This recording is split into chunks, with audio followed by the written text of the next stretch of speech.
शिकणार आहोत. आता तुमचं डबल घेतल्यामुळे तुमचं दृढीकरण होणार आहे, म्हणजे आणखी पक्क लक्षात राहणार आहे.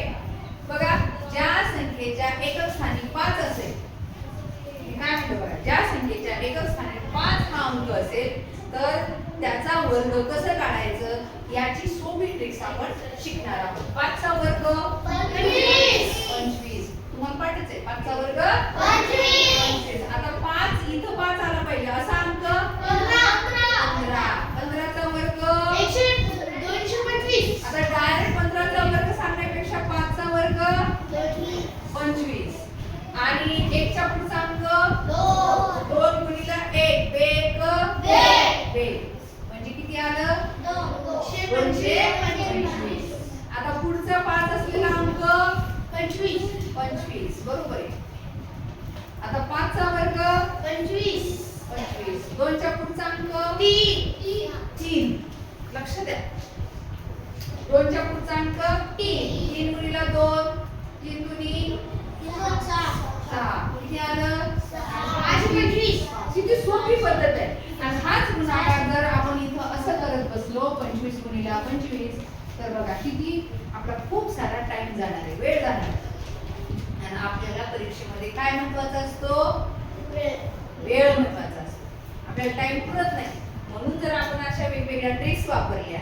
आता आपण इतक्या वेगवेगळ्या परीक्षा देतो, मंथन असेल, स्कॉलरशिप असेल, नवोदय असेल, तुम्हाला हे जर गणित करत बसलं तर आपल्याला खूप सारा वेळ जातो.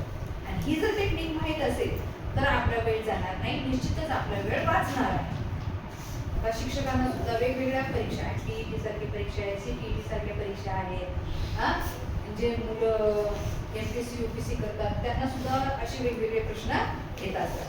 मग त्या वेळेला आपला वेळ वाचवण्यासाठी आपल्याला जर ह्या ट्रिक्स माहित असल्या तर आपला नक्कीच वेळ वाचतो. आता कसा वाचतो बघा. आता इथं आपण किती 2 सेकंदात उत्तर लिहिलं आणि इथं लिहू शकतो का बघा. असं जर करून आपल्याला करायचं म्हणलं तर आपल्याला खूप सारा वेळ जाणार आहे. 5 25 25 ला 5 2 5 दुनी 10 2 12 सिद्धेश सांग पटकन. 2 5 10 ला 0 5 ला 1 2 दुनी 4 4 आणि 1 5 वरचे 5 खाली वरचे 2 खाली 5 आणि 1 6. बघा तरी किती सारा वेळ इथं वेळ गेला का आपला नाही. म्हणून लक्ष द्या. आता पुढचा अंक आहे 35. 35 चा वर्ग बघा किती पटकन होते, सांग की नाही. 25. 3 च्या पुढचा अंक 4. 4 आणि 3 चा गुणाकार 4 त्रिक 12. किती पटकन झालं होतं.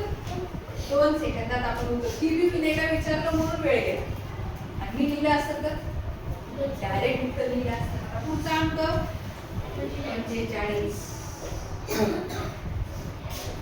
बघा सरकच लिहिलं, डायरेक्ट सरकच लिहिलं. तुम्ही पण कसं लिहिलं किती सोपं. 4 चा पुढचा अंक 5 4 5 20 आणि 5 5 आणि असं जर लिहित बसलं असतं तर आपला सगळा वेळ गेला असता. आलं लक्षात. आता 55 चा वर्ग 5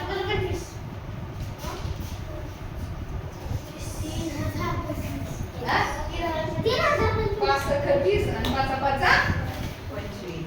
आता संपूर्णचा वर्ग 6 च्या पुढचा अंक 6 च्या पुढचा अंक 7. 7 आणि 6 चा गुणाकार करायचा. 7 7 42 आणि 5 5 25. किती सोपं आहे. श्रुती उभं राहा. आता श्रुती सांग. 7 च्या पुढचा अंक बेटा 8. 8 आणि 7 चा गुणाकार करायचा म्हणजे 8 साठी सांग ना. 8 साठी 56 लिहिले 56. 5 5 डायरेक्ट उत्तर. आणि हे जर आपण असं केलं असतं तर आपल्याला नक्कीच वेळ झाला, खूप सारा वेळ गेला असता. घरी गेल्यावर या पद्धतीने करून पहा किती वेळ लागतो आणि या पद्धतीने करून पहा किती वेळ लागतो आणि मला वेळ सांगा.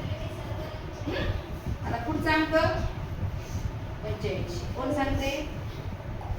8च्या पुढचा अंक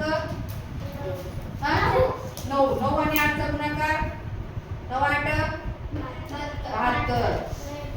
5 5 20. हा श्री ते सांग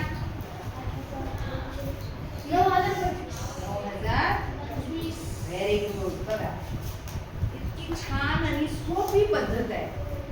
आपण मागच्या व्हिडिओमध्ये ज्या संख्येच्या एकक स्थानी 0 असेल, 10 असेल, 20 असेल, 30 असेल, अशा संख्यांचा वर्ग कसा काढायचा हे आपण बघितलेलं होतं. आणि ही नक्कीच तुम्हाला ही ट्रिक्स आवडलेली होती. लक्षात राहील सर्वांच्या? आजची ट्रिक्स लक्षात राहिली? आवडलं?